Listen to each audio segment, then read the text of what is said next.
This week on Christian World News, Christians caught in the death zone. Turkey's jihadist allies purge northern Syria.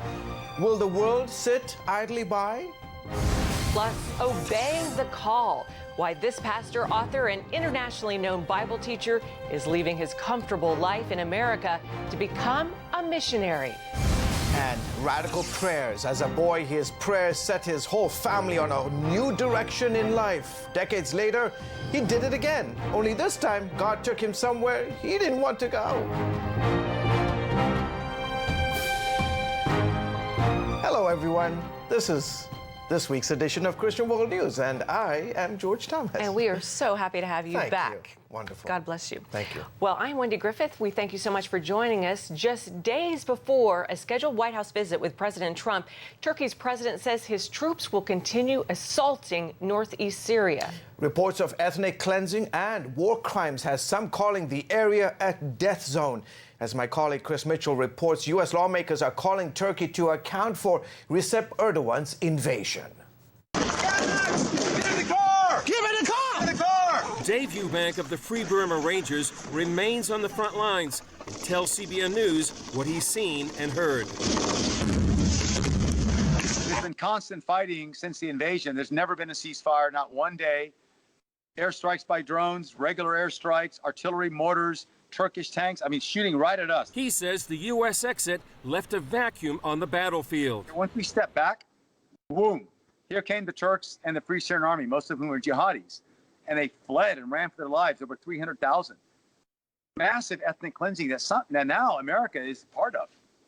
And it's not completely genocide because no one's hanging out to find out they're going to get killed. Eubank has watched Turkey's NATO army work side by side with virtual terrorists.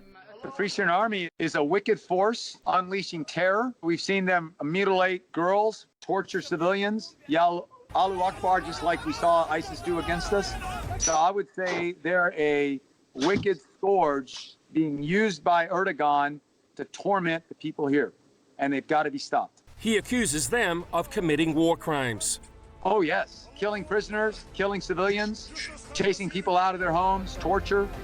Definitely. A top U.S. diplomat agrees, writing in this internal memo, Turkey's military operation in northern Syria, spearheaded by armed Islamist groups on its payroll, represents what can only be described as war crimes and ethnic cleansing. On Capitol Hill, 5 U.S. senators want straight answers from Secretary of State Mike Pompeo. In this letter, they asked Pompeo if reports that Turkey and Turkish-backed forces are operating outside the agreed-upon safe zone are true, and ask that the administration take immediate action against Turkey if these reports are true. Erdogan really is an Ottomanist. He wants to come and expand his empire. Juliana Taimarazi is an Assyrian Christian who sees history repeating itself in Erdogan's so-called safe zone. I'm hoping that the United States and the rest of the world would not give in to his demands of the safe zone that he's trying to expand. We have to look at history. We have to look at what the Ottoman Empire did to the Christian community in the region, in ancient Mesopotamia, and really stop that from progressing. They completely destroyed, they wanted to Islamify and Turkify the entire Christian community in Turkey. Taimarazi sees the Turkish invasion as one more blow to Middle East Christianity. The dwindling number of Christians in the region should be shocking to the Westerners, because as the cradle of Christianity empties and everybody migrates to the West, two things happen. One, radical Islam will be on the rise because there's no buffer between the Islamic East and the Christian West. The second is that the civilization, the ancient civilizations like Assyrians, we will melt in the fiber of the West and we will not be a part of the Middle East, which is the cradle of civilization and the cradle of Christianity. After more than 30 days of fighting, Turkey's Operation Spring Peace has changed the face of the region, leaving hundreds dead, thousands wounded, and hundreds of thousands displaced. Chris Mitchell, CBN News, Jerusalem. Wow. George, you recently returned from the border there in northeast Syria. From the very beginning, though, Turkey has talked about creating this safe zone on the Syrian-Turkish border. But do they have ambitions beyond this. Absolutely. I mean, the incentive initially was that the Turks said, well, there's this terrorist organization called the PKK, and their military arm, the YPG, is operating in this area. We've got to go in and clear the area, give us an 18-mile safe zone, so-called safe zone from the Turkish border. But really, this is beyond. Since the operations began a month ago, there have been precision attacks outside this safe zone, outside this 18-mile buffer zone, and clearly Turkey's ambitions go well beyond this area, and in fact, I mean, the ambitions are beyond the geographical region of where they want to go, and so clearly this is alarming, and that's why these senators across the political spectrum said to the U.S. Secretary, listen, if these attacks are happening beyond the area, Turkey has to be held accountable. President Trump says he wants all U.S. troops out. Did you see U.S. troops while you were over there? No, I didn't specifically, but you know, after pressure from various lawmakers and the American public, the president says that we're going to go in and basically hold the oil fields. The Pentagon this week said, wait a minute, this oil revenue belongs to the Kurds, not to the Americans. But clearly, this is beyond just about protecting the oil fields. About what kind of operations they will do in the next few days, we don't know. What about life for the Syrian Kurds and the Christians there? Yeah, very, very difficult. I mean, I went to the town of Kamishli, where they used to have a large Christian population. Now it's completely empty. They're on the run, not just Christians, Muslims and Kurds and Arabs. It's a very, very difficult situation. And as Chris's story mentioned, they are on the verge of being taken out completely. Well, we are glad you stayed safe while you were over there. It was not a safe place to be. Thanks, George, for that report. Sure. Well, CBN's Operation Blessing is partnering with the Barzani Charity Foundation to provide basic needs to Kurdish refugees in 2 refugee camps. Up next, he's a pastor, Bible teacher, and acclaimed author. Why is he moving out of his comfort zone to be a fisher of men? That story in a moment.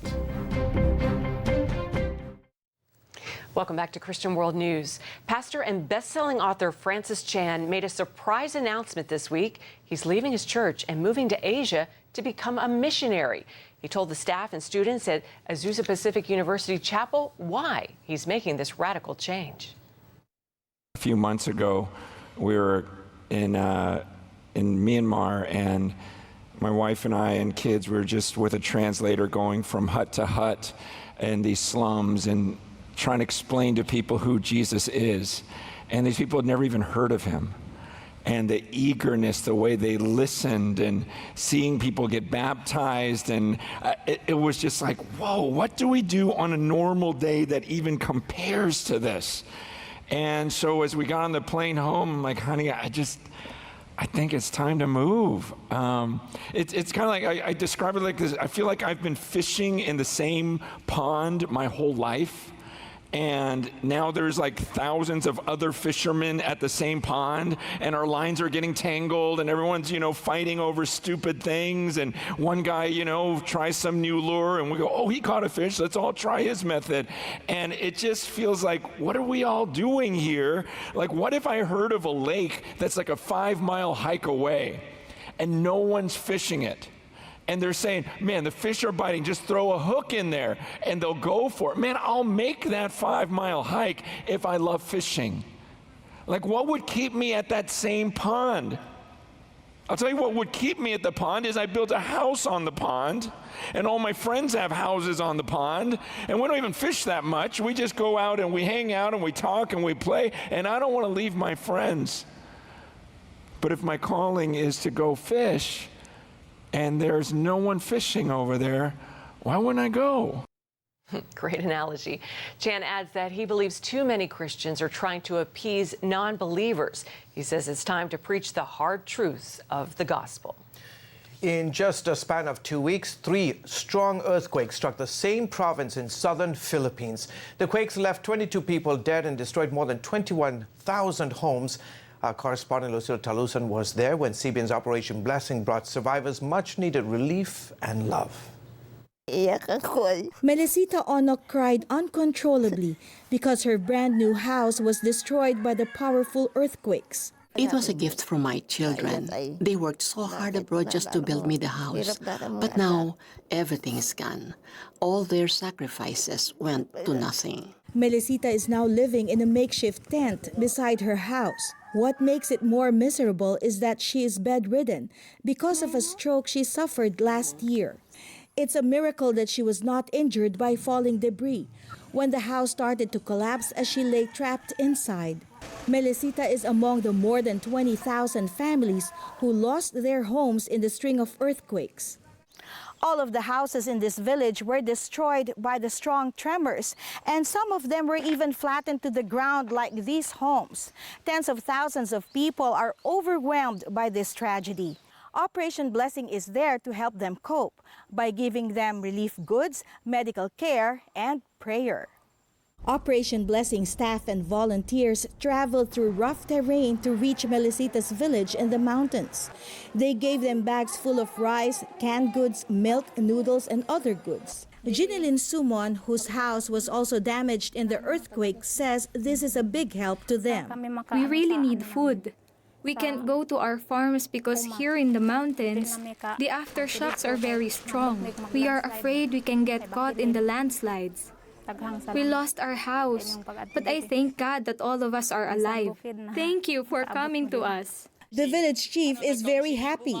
He says this is the first time all the families in their village received relief goods. Other groups only give those whose houses were totally damaged.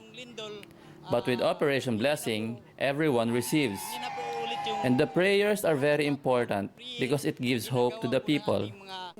Along with her bag of goods, Melisita also received prayer. She accepted Jesus on that day as her Lord and Savior, and the hope that someday God will give her a new and stronger house. It was good to see her smile again. Thank you so much. I will not be able to repay you. Lucille Talusan, CBN News, North Cotabato, Philippines. Great work. Thanks, Lucille. Well, coming up, his prayers put his family on the mission field. Decades later, they took him somewhere he never expected to go. Welcome back to Christian World News. As a young man, Russell Stendhal prayed a dangerous prayer. Not only did it change his life, but his entire family's. Yeah, it wouldn't be the last time God surprised Russell. In a recent interview with Greg Musselman of Voice of the Martyrs Canada, he shared amazing stories of his life as a missionary to Colombia. Russell Stendhal is a man who has seen and suffered persecution for his Christian beliefs. A former hostage of Colombian rebels when he was 28, he's been a lifelong missionary for more than 55 years. And it all started when he was very young. You as a young child had a vision to be a missionary. Tell me about that. Well, my dad wanted to broaden my young horizons, so I was about 4. He bought a picture book on his way home from work, but he got the wrong book. He thought he had something like National Geographic, nice pictures, you know. He bought a book called The Awakening Valley, a freelance Life magazine photographer, and it showed it like it was, and it wasn't pretty. The hard work, the poverty, the drunkenness, the despair, the machete fights. That last picture was really haunting. The guy was all bloodied and banged up and drunk in the ditch. He'd wasted all the money that they'd made. They didn't have anything. They were just going home with nothing from Market Town. 6 or 8 little kids, malnourished, little pot bellies full of worms, a wife with a hopeless look on her face. And the caption said, "These people have no hope." And so I said to my dad, "Why do they live like that?" And my dad said, "Well, I guess they don't know any better." Well, why don't they know any better? Well, no one's gone to tell them about the Lord Jesus Christ. Well, why hasn't anyone gone? Well, no one really cares enough for these people. No one loves them enough to go share the gospel with them. Well, you care, don't you, Dad? He said, "Yeah, I care." Well, why don't we go help them? Wow. And so by now this is going in a direction Dad hadn't counted on, and so he didn't know what to do. You know, he had a nice job and with the government and working on a big construction project, but he'd wanted to teach me about mission, so he finally said, "Well, maybe when you grow up, Russ, you could be a missionary." But it didn't end there. He'd been teaching me to pray, So I climbed off his lap and knelt down and prayed in a loud enough voice so my mother heard it all the way in the kitchen. And I prayed in a loud voice and said, "Dear God, please call my parents to be missionaries so I won't have to wait till I grow up." And my mom says she remembers hearing that little prayer all the way to the kitchen, and she thought, and my dad thought at the same time, "Oh no, that one's going through. That prayer's going to get answered." You know? Yes. But how long was from making that prayer as a 4-year-old child back in Minnesota to when you guys arrived in Colombia? 4 years. 4 years. My dad resigned his job, took further training, got a master's degree in linguistics and anthropology, and went to Colombia with the Wycliffe Bible translators. And over time, you got interested in actually doing humanitarian work. You got your pilot's license. Tell me about what kind of drew you to that. Well, you know, our heroes as kids growing up, mission field, of course, was the missionary pilots. You know, JARS, MAF. You know, that's what we wanted to be. And plus, my dad was a pilot. Tell me about the day that you were taken by these FARC guerrillas because you had flown into an area to bring help. Mm-hmm. Yeah, I kind of to have a meeting to help the people, and it was a setup, and I got kidnapped. But I'd been praying that God would send the gospel to the FARC guerrillas very intensely for about 6 months. And then when I got captured and tied to a tree in the middle of their camp, and I was asking the Lord why He hadn't protected me, the answer that kind of came to me was, well, I'd been the one that had been praying that the gospel would be sent to these men and women. And so here I was. So I better, you know, start evangelizing them, you know. So how did that change you then, that whole experience? In the middle of this kidnapping, the highest ranking FARC guerrilla that was one of this, belonged to this indigenous pious group, got a hold of the top leader of the guerrillas and told him that they were making a terrible mistake. That our family had done a lot for the indigenous peoples of Colombia, and that this was wrong. And got the guy to actually admit that he was making a mistake, and came over and freed me at the end of 5 months. How did the radio ministry develop? Because when I think of Russell Stendhal, I think of you flying around in your airplane, dropping Galcom radios, Bibles into FARC territory. How did that all develop? They said it couldn't be done. When I was kidnapped, I saw that they each carried a little shortwave receiver. And so I wanted to put in shortwave radio that could cover all of Colombia. And they said, "You're just a little missionary family, and I mean, you can't do that. Not even big missions can do that." In fact, Colombia's big radio chains have taken all their shortwave stations off the air because they don't want to sustain them. It's too costly for them to sustain them. We built a homemade shortwave transmitter. Russell's dream of distributing shortwave radios became a reality when he partnered with Galcom, a Canadian manufacturer. They eventually found a donor to sponsor the assembling of 120,000 solar-powered units. Y los pies de ellos eran derechos, y la planta de sus pies como la planta de pie de becerro. The result of distributing these fixed-tune radios to soldiers on all sides of the Colombian conflict was transformational, being credited in part with ending decades of violence. After all these years facing death threats, Russell wouldn't want to live anywhere else in the world. Because we're convinced that God wants us here. And it's not just me, it's the whole family, and now extended family. You know, four children, 2 son-in-laws, 6 grandchildren, all of us convinced of the same thing. And you'll probably die here. Mm-hmm. Wow, fantastic. Thank you so much, Greg. When we come back, no greater love. A Christian medic gives his life to help those suffering in Syria. Finally this week, the crisis in Syria shows the worst of humanity, but it can also bring out the best. Indeed. As Emily Jones reports from Jerusalem, one Christian man left his home and family to help rescue the wounded in the war zone. Sadly, he paid the ultimate price. Thanks, George and Wendy. Welcome to Jerusalem for this Inside Israel report, where we tell you what's happening in Israel and the Middle East. We start off with some sad news today. A Christian cameraman and medic who risked his life rescuing the victims of Turkey's invasion into northeast Syria has died. Zhao Seng, a volunteer with Free Burma Rangers, was killed by Turkish shelling. He died while serving on the front lines, treating the wounded, providing aid, and praying with those displaced by the violence. Dave Eubank, the head of Free Burma Rangers, says his team will continue saving lives in Zhao's memory. Right now it hurts, but with this pain, with this loss, we will keep shining a light, we'll keep sharing love, we'll keep helping as we can. And all this we want to do in honor of Zhao and in memory of Zhao. Zhao leaves behind a wife and young daughter who celebrated her first birthday the day he died. The Second Temple may have been destroyed thousands of years ago, but researchers are giving insight into what it looked like during the time of Jesus. Israeli archaeologists reconstructed 2,000-year-old tiles from King Herod's second Jewish temple. What's on your screen right now are pieces of the floor upon which the high priests and even Jesus himself walked. This is the very floor upon which the coins were rolling when Jesus turned the tables of the money changers upside down. This is the very floor upon which those coins were rolling. We have several different stories where Jesus is sitting with his disciples in the porticos, and he's teaching them right there. They're sitting right here on these floors.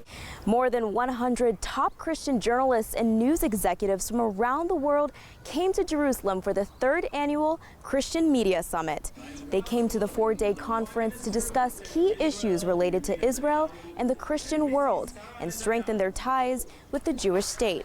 Israeli Prime Minister Benjamin Netanyahu told the group that Christians are Israel's greatest friends. What we have today is the alliance of those who believe in our great Judeo-Christian tradition. We have no better friends in the world than our Christian friends, and I want to thank each of you for your friendship. The group also met with President Rivlin and toured the Golan Heights. You can see more stories just like these this week on our Jerusalem Dateline program. That's it for Inside Israel. Wendy and George, back to you. Thank you, Emily. Well, folks, that is it for this week's edition of Christian World News. Until next week, from all of us here, goodbye, and as always, God bless you.